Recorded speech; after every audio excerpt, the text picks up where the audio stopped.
கல் தோசை 15 அதெல்லாம் நல்லா இருக்குன்னு வருவாங்க. நீ இந்த சைடு போறீங்க, சாப்பிட்டு பார்த்து நல்லா இருக்குன்னா இந்த போற கர்மா கர்மா அப்படின்னு சொல்லுவாங்களே, நம்மளால அவங்களுக்கு ஒரு லாபம்னா சந்தோஷம் தானே.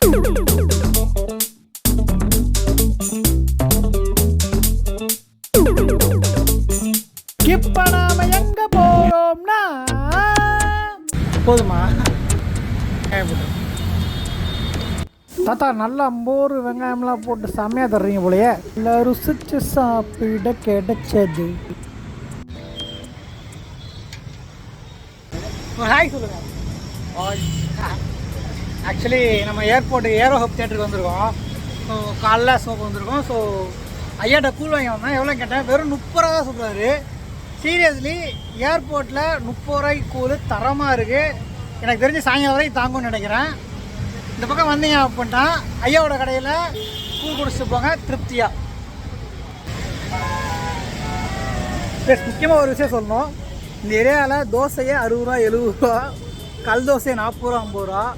ஆனால் அவர் நான் கேட்டதுக்கு சொன்ன விஷயம் என்னென்னா, இது போதும் 30 ரூபா போதும் இந்த மீன் தான் செம்மல்ல. அதுவும் அந்த சைடிஷாக அந்த புதினா துவையிலும் பச்சை மிளகாவும் கடிச்சோன்னு வைங்களேன். அப்பா, இவ்வளோ வேகமாக எதிர்க்கு ஓடுறோன்னே தெரியாமல் ஓடுறோம்ல. கொஞ்சம் நிப்பாட்டி நிறுத்தி ஒரு பெரிய ஹோட்டலுக்கு போகிறதுக்கு பதிலாக இங்கே சாப்பிட்டு போனோம் அப்படின்னா வயிறும் மனசும் திருப்தியாக நிறையும்.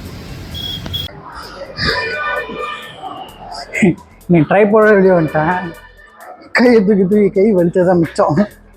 ஆக்சுவலி எப்பவுமே கர்மா கர்மா அப்படின்னு சொல்லுவாங்களே, அதுதான் அன்றைக்கி நடக்குது. என்ன அப்படின்னா, நம்ம வந்து ஒரு விஷயத்துக்கு கிளம்புறோம் அப்படின்னா அது நடக்குமா நடக்காதா அப்போ வச்சுட்டு இருந்தோம்னா வேலைக்கே கிளம்பிடணும். கிளம்புனா தான் நடக்குமா நடக்காதா அப்படின்னு தெரியும். ஏன்னா 7 மணிக்கு கிளம்புனா தான் கொஞ்சம் ஒரு 1.5 மணி நேரத்தில் முடிச்சூர்லேருந்து தாம்பரத்துலேருந்து இங்கே ஏரோவில் வர முடியும். ஏன்னா ட்ரெயின் குட்டியான எல்லாம் கரெக்டாக கிடைக்கணும். கிடைக்கல அப்படின்னா சேசிங் பயங்கரமாக இருக்கும். பட் ஆனால் தூங்கிட்டேன், அலாரத்தை ஆஃப் பண்ணிட்டு தூங்கிட்டேன். ஸோ 8:05 ஆயிடுச்சு.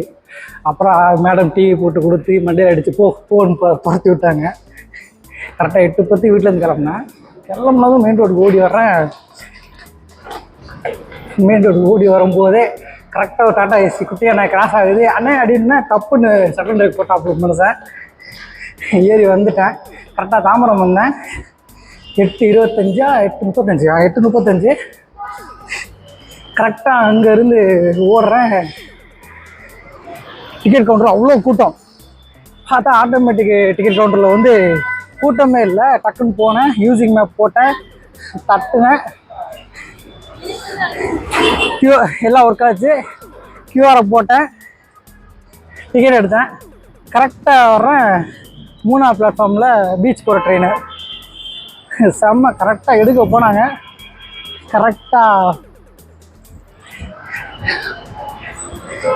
கரெக்டாக எடுக்க போனாங்க, ஏறிட்டேன். எஸ், ஏறி இறங்கி கரெக்டாக அடுத்த 20 நிமிஷத்துலேயே திருச்சூரம் வந்துட்டேன். கரெக்டாக 8:55 வந்துட்டேன்.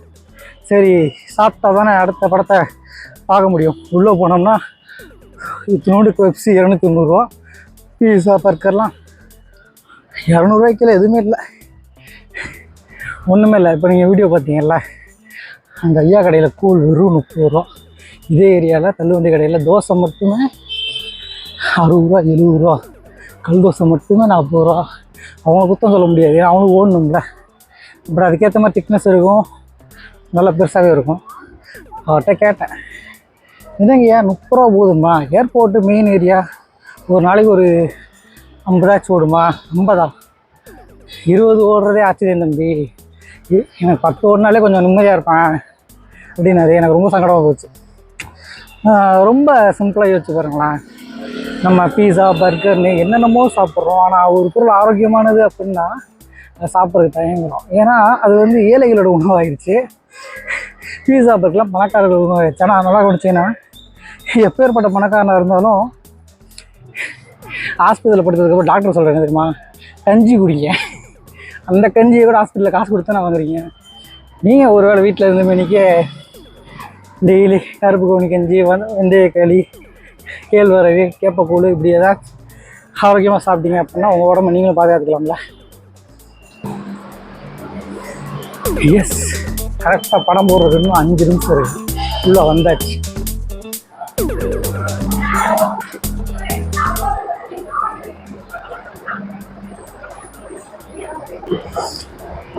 எஸ், இன்றைக்கி தான் எஸ்கலேட்டர் வந்துருச்சு, ஈஸியாக ஏறிடுறோம். பைக் வந்துருச்சு, ஈஸியாக போயிடுறோம். எல்லாத்துக்குமே ஒரு மிஷினரி வாழ்க்கை மாதிரி ஓடிக்கிட்டு இருக்கோம். ஓடுற கொஞ்சம் ஓட்டத்தில் கொஞ்சம் ஆரோக்கியமான உணவுகளை சாப்பிட்டுட்டு ஓடணும் அப்படின்னா நம்ம உடம்பு இன்னும் நல்லாயிருக்கும். நம்மளோட ஆயுட்காலம் இன்னும் கூடும். பார்த்தீங்களா எவ்வளவு வேர்வை. ஸோ இந்த சுகருன்றாங்கல்ல, சுகர்ன்ற ஒரு மண்ணாங்கிட்டே கிடையாது, அது ஒரு மனநோய். அந்த மனநோய்க்கு ஆகச்சிறந்த மருந்து தெரியுமா? ஆரோக்கியமான உணவும், ஆரோக்கியமான உடற்பயிற்சியும், ஆரோக்கியமான நல்ல எண்ணங்களை கொண்ட மனசும் தான். இதெல்லாம் சொன்னால் பூமன்னுவானுங்க. இப்போப்பட்ட எலைட் மால்லையே இதை சொல்கிறேன், எல்லாத்தையும் கேட்டு பாருங்கள், எல்லாருமே ஆமான்னு தான் சொல்லுவாங்க. ஏன்னா அவங்களுக்கும் தெரியும். பட் என்ன பண்ணுறது, இந்த எலைட் வாழ்க்கை வாழணும் அப்படின்னாலே அந்த மாதிரி ஒரு விஷயத்தை ஃபாலோ பண்ண வேண்டியிருக்கு. சாம் சிஎஸ் கூட சொல்லியிருப்பாப்புல, நான் ஒரு ஆல்டோ கார் வச்சுருந்தேன், பட் ஆனால் உள்ளே விடலை, செக்யூரிட்டி துரத்தி விட்டார், வெளியே நிப்பாட்டினார், அப்புறம் உள்ளேருந்து வந்து கூட்டி போனாங்கன்னு. தான் ஆறுன்னு காட்டுறதுக்காக ஆடி கார் வாங்கினேன் அப்படின்னு சொன்னார். எஸ், இங்கே பணம் இருக்குதுன்னு காட்டுறதுக்கு தன்னோட பணத்தை வெளியே காட்ட வேண்டியிருக்கு. அதான் ஒன்று. ஏன்னா பணத்துக்கு தான் இங்கே மதிப்பு அதிகமாக இருக்குல்ல. Tripod stick not allow token தரணும். கிங்டம் ஆக்சுவலி நம்ம ட்ரைபாடையும் மைக்கையும் வாங்கி வச்சுட்டாங்க, டோக்கன் கொடுத்துட்டு. உள்ள அலோடு இல்லையா, இதான் ஃபஸ்ட் டைம் கேள்வி போகிறேன்.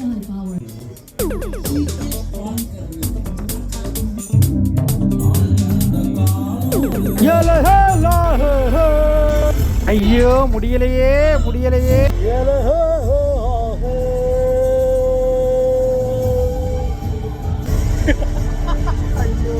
படுத்துறானுங்களே.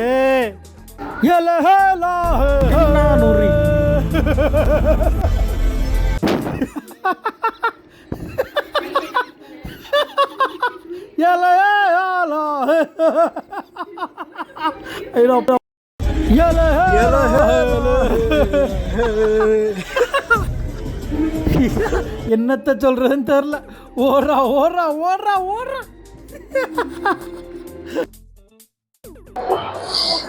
ஆக்சுவலி ட்ரைபாடு மைக்கை கொடுத்துட்டாங்க. எஸ், படம் எப்படி இருந்துச்சு அப்படின்றது ரிவ்யூவில் தான் சொல்லுவேன், சஸ்பென்ஸாக வச்சுக்கோங்க. பட் தெரிச்சு ஓடி வந்திருக்கேன் அப்படின்றத மட்டும் உங்களுக்கு இப்போ சொல்லிக்க விரும்புகிறேன். எஸ், அடுத்த படத்துக்கு போய்கிட்டு இருக்கேன். இதுதான் ஃபஸ்ட் டைம். ட்ரைபாடு கூட வாங்கி வச்சுப்பாங்களாம், இருக்கலாம். மேபி தமிழ் ராகேஷ் மாதிரி ஆட்கள்லாம் தேட்டருக்குள்ள வந்து வீடியோ எடுக்கிறாங்க இல்லை, அது அந்த மாதிரி ரெஸ்ட்ரிக்ஷன் பண்ணியிருப்பாங்க. ஸோ ஃபஸ்ட் டைம் நான் மாலுக்குள்ளே ட்ரைபாடில் வ்ளாக் பண்ணிக்கிட்டு இருக்கேன். எஸ், நான் சொல்ல வந்த ஒரு விஷயம் அதுதான். கரெக்டாக 8:05 கிளம்பி 9:10 ஷோக்கு கரெக்டாக வர்றதுக்கு அடுத்து அமைஞ்சிச்சு. ஸோ அப்படி தான் லைஃபு. ஸோ ஒரு இடத்துக்கு கிளம்பணும் அப்படின்னா போகலாமா வேணாமா, யார் என்ன நினைப்பாங்க, ட்ரைபாடில் வ்ளாக் பண்ணிகிட்டு இருக்கோம், யார் என்ன நினைப்பா லூஸ்மாக பிடிச்சிட்டு போகிறாங்க அப்படின்னு நினச்சிட்டு தான் இருப்பாங்க. நம்ம லைஃப்பை நம்ம தான் எக்ஸ்ப்ளோர் பண்ணணும். ஸோ ட்ரை பண்ணேன். கரெக்டாக 1 ஹவரில் நான் கிட்டத்தட்ட 28 கிலோமீட்டர் ட்ராவல் பண்ணி வந்தேன். ஸோ அதை தான் நான் உங்கள்கிட்ட சொல்ல விரும்புகிறேன். ஸோ நீங்கள் ஒரு இடத்துக்கு கிளம்பணும் அப்படின்னா கிளம்பியிருக்கேன். ஸோ நீங்கள் டெஸ்டினேஷனை ரீச் பண்ணிங்களா இல்லையா அப்படின்றது உங்கள் ட்ராவல் தீர்மானிக்கட்டும். எஸ், அடுத்த படத்துக்கு போயிட்டுருக்கேன், போயிட்டு பார்க்குறேன். எஸ், அடுத்த படம் ஹவுஸ் மேட்ஸ். போயிட்டு படம் எப்படி இருக்குன்றத சொல்கிறேன். நான் போய் சாப்பிட்றேன், முதல்ல பசிக்குது எனக்கு. இந்த தாத்தா கடையில் மறுபடியும் இன்னொரு கோலை குடிச்சிட்டோம்னா தெம்ப போய் அடுத்த படத்தை பார்க்கலாம்.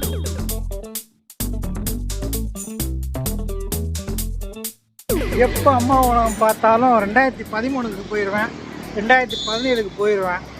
சீரியஸ்லி ஐயா கடையில் நல்லா கூழ் குடிச்சிட்டனால பசிக்கலை.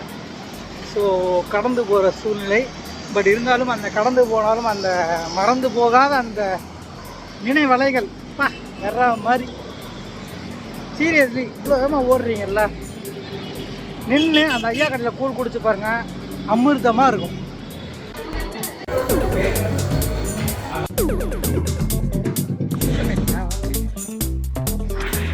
படம் பார்த்துட்டு சொல்கிறேன். போட்டாங்க முடுக்கணு பா போடு பா மிரட்டி விட்டாங்க ஃபர்ஸ்ட் ஆஃபு முழுசாக பார்த்து ஃபுல் ரிவ்யூவோட வரேன். உண்மையிலே பிரிச்சுட்டாங்க. ஹாய் மக்களே, சரி அப்படியே டீ குடிச்சு போகலாம். படம் முடிஞ்சிச்சு. எங்கே வந்திருக்கோம் அப்படின்னா கிராண்ட் கனடா பக்கத்தில் இருக்க டீ கடைக்கு, அக்காவோட கடைக்கு. இங்கே டீ தரமாக இருந்துச்சு. கேட்டேன் எப்படியா ஓடுது அப்படின்னு. வெயில் நேரம்லாம் அவ்வளோ வர மாட்டேங்கிறாங்க அப்படின்னு. டீ உண்மையிலே சூப்பராக இருக்குது. ஸோ நீங்கள் ஏர்போர்ட் சைடு கிராஸ் பண்ணி போகிறீங்க, கிராண்ட் கனடா சைடு கிராஸ் பண்ணி போகிறீங்க அப்படின்னா நம்ம அக்கா கடைக்கு வந்து தாராளமாக ஒரு நல்ல டீ குடிச்சு போகலாம். அக்கா உங்கள் பேருக்கா? வள்ளி. வள்ளி அக்கா பேர் வள்ளி. ஸோ இந்த மாதிரி வந்தீங்கன்னா ஒரு நல்ல டீ சூப்பராக ஃபேமிலியாக கூட குடிச்சு போகலாம். சூப்பராக இருக்கும். ஒரு ஹாய் சொல்லுங்கக்கா. Okay, thank you. பகல்ல டீ கடை, நைட்டு டிஃபன் கடை போடுவோம். இட்லி தோசை. இட்லி வந்து 8 ரூபா, தோசை வந்து 15 இருக்கு, 30 இருக்கு, 50 ரூபால இருக்கு. முட்டை தோசை 50 ரூபா, நைஸு 30, கல் தோசை 15. அதெல்லாம் நல்லா இருக்குன்னு வருவாங்க. இந்த ஹோட்டலுக்கு வந்து இங்கே சாப்பிட்டவங்களாம் நல்லா இருக்குன்னு வருவாங்க. எஸ், நைட்டு டிஃபனும் போடுறாங்களாம். ஸோ மிஸ் பண்ணாமல் நான் இப்போ சாப்பிட முடியாது, நான் நைட்டு வர முடியாது. பட் நீங்கள் இந்த சைட் போகிறீங்க, சாப்பிட்டு பார்த்து நல்லா இருக்குன்னா இந்த வீடியோ கீழே கமெண்ட் பண்ணுங்கள் நல்லா இருந்துச்சு அப்படின்னு. உங்களை பார்த்து இந்த சைட் போகிறவங்க காரை கூட நிப்பாட்டி சாப்பிட்டு போனால் அவங்களுக்கு ஒரு பெனிஃபிட் தானே, நம்மளால அவங்களுக்கு ஒரு லாபம்னா சந்தோஷம் தானே. என்னக்கா? சூப்பர், நன்றி. கடை எங்கே இருக்குது அப்படின்னா அப்படியே கிராண்ட் கனடாவோட பக்கத்துலேயே இருக்குது. எஸ், ஹவுஸ் மேட்ஸ் பிரித்து விட்டானுங்க. ஃபுல் ரிவ்யூவோட வரேன். ஆமாம், இப்போயே ஃபுல்லாக வீடியோ முடிச்சிடுறேன். இனிமேல் ரிவ்யூ தான் டேரெக்டாக. பாய்.